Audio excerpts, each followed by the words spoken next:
Dulu-dulu yang dibangun infrastruktur selalu di Jawa. Kenapa sekarang di luar Jawa? Supaya ada pemerataan, supaya ada keadilan dari Sabang sampai Merauke. Bagaimana saya bicara Papua, infrastruktur di Papua yang kalau kita bandingkan dengan Indonesia bagian tengah dan barat itu jomplang sekali. Banyak yang bertanya ke saya, apakah dengan dibangun itu pertumbuhan ekonomi di Papua akan naik, langsung naik? Saya bilang, apakah kita nunggu pertumbuhan ekonomi di Papua baru kita bangun jalannya? Atau kita bangun jalannya agar pertumbuhan ekonomi itu ada?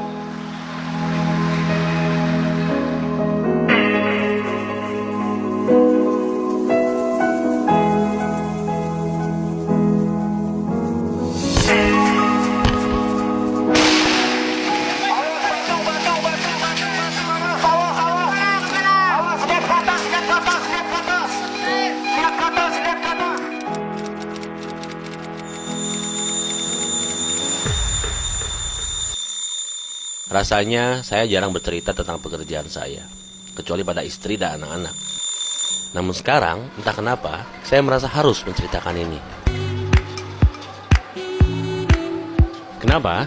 Karena kemudian saya ditugaskan ke Papua untuk masuk dalam tim proyek pembuatan jembatan Holtecam di Teluk Yutefa, Jayapura.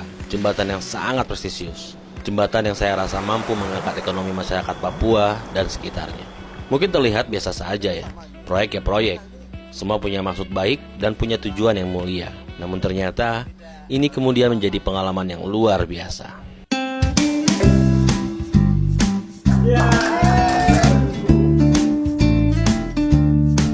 Ya, inilah kami, siap bekerja keras, penuh semangat dan punya mimpi, serta harapan pada jembatan Holtecam ini. Semoga saja skill dan pengalaman kami bisa kami pakai di sini.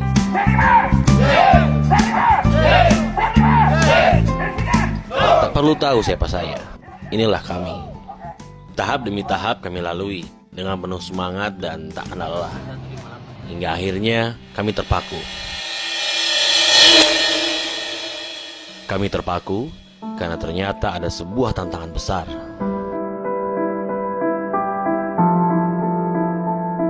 Kegempaan di Papua ini sangat tinggi. Badan Nasional Penanggulangan Bencana menyebutkan Indonesia sebagai salah satu negara yang sangat rawan terjadinya gempa. BNPB menyatakan hampir seluruh wilayah Indonesia rawan akan bencana gempa, termasuk juga potensi tsunami di dalamnya ada di kawasan Sumatera Barat, lalu kemudian juga di sepanjang pantai selatan Pulau Jawa, lalu juga Pulau Bali, Nusa Tenggara, dan juga Papua. Hal ini disebabkan karena adanya pertemuan lempeng Indo-Australia dan lempeng Pasifik di utara Papua.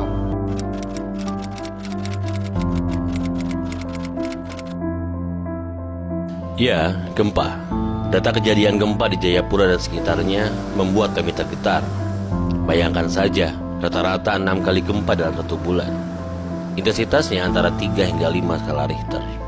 Dan kami sadar bahwa lokasi proyek kami pun punya potensi risiko gempa yang sangat tinggi.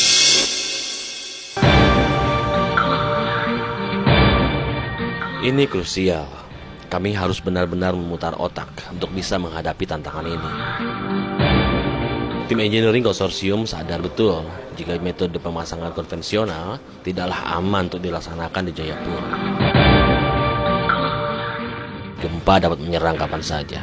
Selain adanya kemungkinan jembatan gagal tersambung sempurna akibat masing-masing ujung bergeser karena gempa, nyawa juga jadi taruhannya jika gempa terjadi saat pekerjaan sedang berlangsung di atas struktur jembatan. The SPMD is getting into the position to the second bridge again. So this Konsorsium pun akhirnya punya rencana militan. Kami akan mencoba metode pemasangan yang belum pernah dilakukan sebelumnya di Indonesia. Intinya adalah kewajiban kerja itu aja, jangan jadikan kontrak itu sebagai pegangan mutlak. Sekarang assembly-nya ada di Surabaya, tidak full di sana. Ya kan kita Dan akhirnya kami putuskan untuk mengangkat jembatan secara utuh agar proses pemasangan menjadi lebih cepat. Kami hanya butuh waktu tidak lebih dari 3 hari. Konsepnya itu adalah kami merakit segmen tengah di tempat terpisah. Yang penting, tempat baru ini harus bebas dari gangguan gempa. Setelah terangkai utuh, baru kami akan membawanya tepat di antara segmen tepi menggunakan kapal tongkang. Nantinya di lokasi jembatan di Teluk Yotefa, rangka akan diangkat sekaligus menggunakan hydraulic jack. Permasalahannya, saat itu di sekitar lokasi proyek tidak ada lahan yang ideal untuk merakit segmen tengah. Selain karena lahan di sekitar lokasi proyek itu adalah kawasan hutan mangrove, juga karena alasan gempa.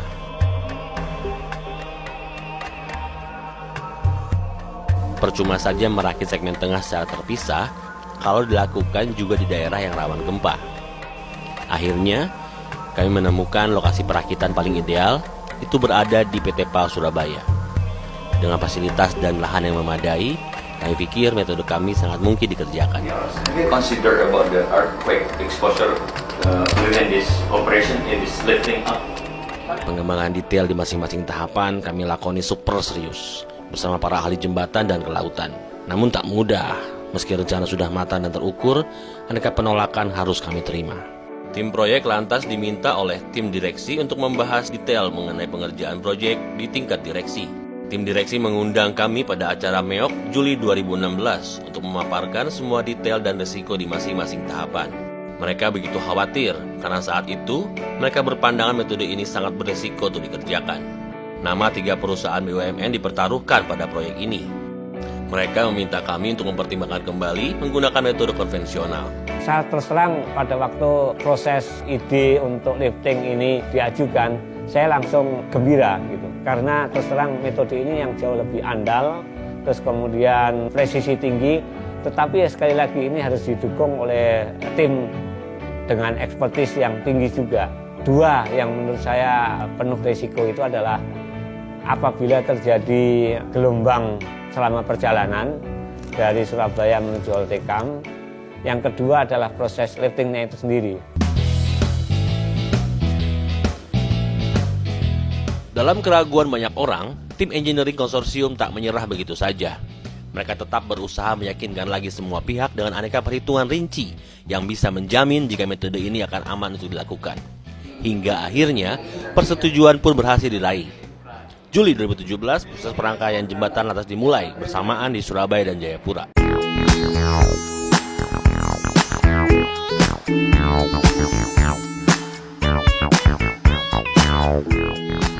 Dalam waktu 90 hari saja, pekerjaan instalasi di Surabaya dan Jayapura selesai dikerjakan. Segmen tengah jembatan siap dikirim ke Jayapura.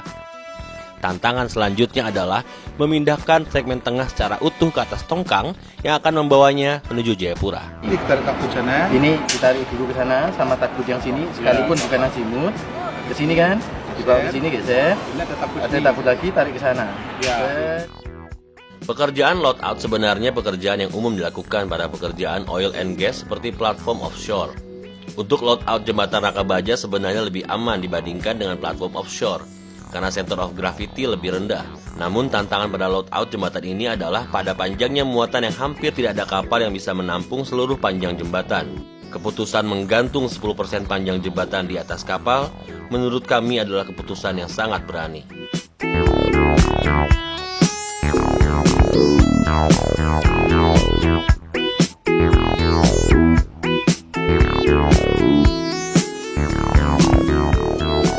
Masing-masing segmen akhirnya berhasil pindah ke atas tongkang dalam waktu kurang dari 4 jam. Pengikatan dan penguatan langsung dilakukan. Tujuannya agar struktur jembatan bisa bertahan menghadapi ombak tinggi. Maklum saja, kedua bentang jembatan ini akan segera menantang kejamnya samudra Indonesia sejauh lebih dari 3.000 km menuju Jayapura. Bulan Desember dikenal sebagai bulan yang tak ramah bagi pelaut. Ombak laut paling tinggi kerap terjadi pada bulan yang berakhiran ber. Tim berusaha untuk tak meyakini hal itu. Kami melakukan pantauan cuaca dalam 1 bulan terakhir dan akhirnya melakukan prediksi tentang kondisi cuaca di jalur kapal menuju Jayapura. Emergency Response Plan pun disiapkan, terutama sebagai antisipasi seandainya terjadi insiden agar muatan tetap bisa sampai dengan selamat di Jayapura. Dan insiden memang masih mungkin saja terjadi. Dan sungguh mengejutkan, sama sekali tak ada halangan berarti di sepanjang perjalanan kedua segmen pelengkung. Prediksi awal ombak bisa mencapai 3 meter. Nyatanya, paling tinggi hanya terjadi di 1,5 meter saja di utara kota Manokwari. Kedua segmen pelengkung bahkan sudah bisa tiba di Jayapura dalam waktu kurang dari 17 hari. Padahal, prediksi awal waktu perjalanan adalah 30 hari.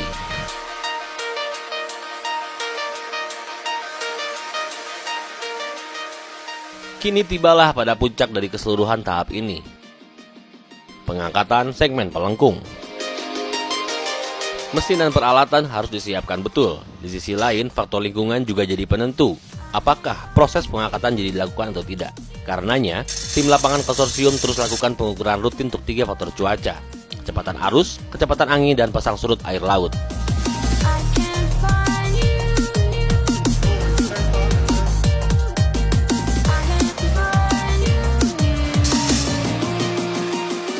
Kita melakukan pengamatan cuaca rutin setiap 1 jam selama H-7 untuk memastikan kondisi alam masih masuk dalam batas yang direncanakan. Kondisi cuaca tersebut sangat vital bagi proses lifting karena sangat berhubungan kepada kekuatan struktur-struktur pendukung seperti contohnya kecepatan arus dan bolar penahan tali tambang bat.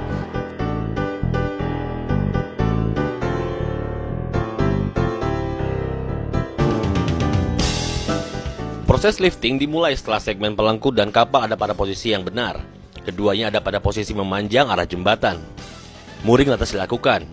Mooring adalah proses yang memastikan agar kapal tidak bergerak lebih dari 30 cm ke arah melintang maupun memanjang. Kabel strand lifting lantas dipasangkan ke masing-masing titik angkat segmen pelengkung. Sebelumnya, kabel strand lifting telah dirangkai dengan mesin hidrolik. Pada saat bersamaan, perkuatan dan pengikatan jembatan pada kapal dilepas seluruhnya. Selanjutnya, pengangkatan jembatan oleh mesin hidrolik dilakukan dengan sangat inovatif.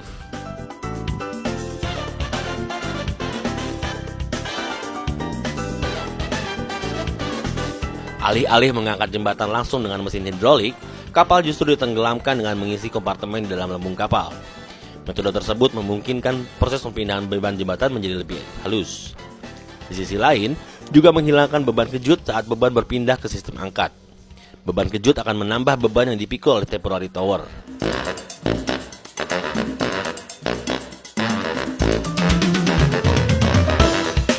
Februari, aneka persiapan proses lifting telah rampung. Roko, selalu pimpinan tim lifting, juga telah melakukan final checklist. Di sisi lain, cuaca nyatanya sedang bersahabat. Alhasil, kami pun merasa siap untuk melakukan lifting keesokan harinya. Namun, insiden terjadi dan pekerjaan lifting pun terpaksa harus kami tunda. Insiden demi insiden. Sejumlah kecelakaan kerja. 7 orang luka parah menimbulkan pertanyaan besar. Haruskah ada evaluasi? Pierhead pada proyek tol Becakayu Jakarta runtuh. Tim Komisi Keamanan Konstruksi pun lantas lakukan investigasi. La ilallah, gitu. Ujung-ujungnya, ada rekomendasi agar Menteri PUPR segera menghentikan sementara semua proyek yang akan mengerjakan pekerjaan erection. Semua berhenti, ya, dari LRT, tol, jembatan yang membutuhkan pekerjaan berat di atas, di elevated, semua kami hentikan. Berapa lama, Pak? Untuk dilakukan audit oleh Komite Keselamatan Konstruksi. Kalau sudah selesai, baru boleh nanti go or no go-nya menunggu perintah saya. Yang di Jakarta saja apa yang? Semua seluruh Indonesia.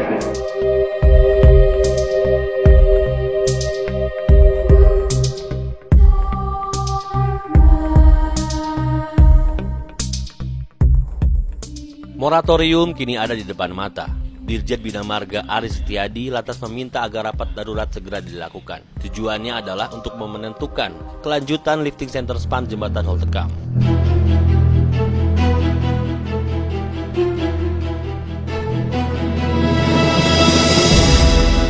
Para ahli jembatan hadir dalam rapat yang berlangsung panas. Pihak KKJTJ meminta lagi semua berkas perhitungan yang berhubungan dengan pekerjaan lifting, termasuk dokumen daftar checklist. Tim proyek lantas memberikan dokumen sekitar 500 halaman pada para peserta rapat.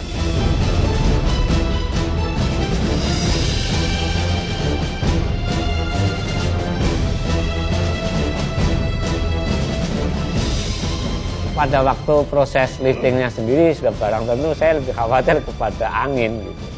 Karena posisi titik angkatnya itu di bawah, sedangkan titik tangkap gravitasinya itu ada tidak di bawah tetapi sedikit di atas.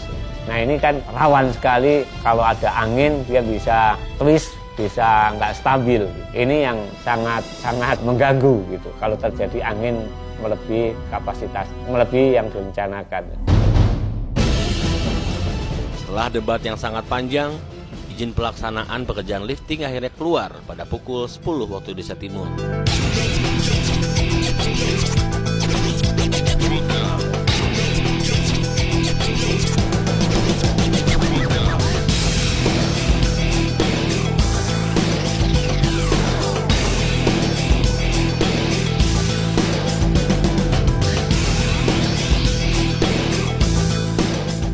Kami melihat ada kebanggaan di raut wajah pada seluruh tim proyek. Kami juga bangga pada keluarga kami masing-masing yang ditinggal jauh di Jayapura. Tanpa dukungan keluarga kami yakin semangat bekerja kami tidak akan sehebat ini. Kami membuktikan jauh dengan pusat ibu kota bukanlah halangan untuk berkarya. Proyek di kota kecil pun bisa menjadi ajang untuk bersaing dengan negara lain. Keinginan untuk selalu belajar dan berani mengambil resiko menjadi pelajaran berharga bagi kami di proyek ini. Kami yakin bisa berbuat lebih untuk proyek kami selanjutnya. Insinyur Indonesia! Hebat! PP dan konsorsiumnya!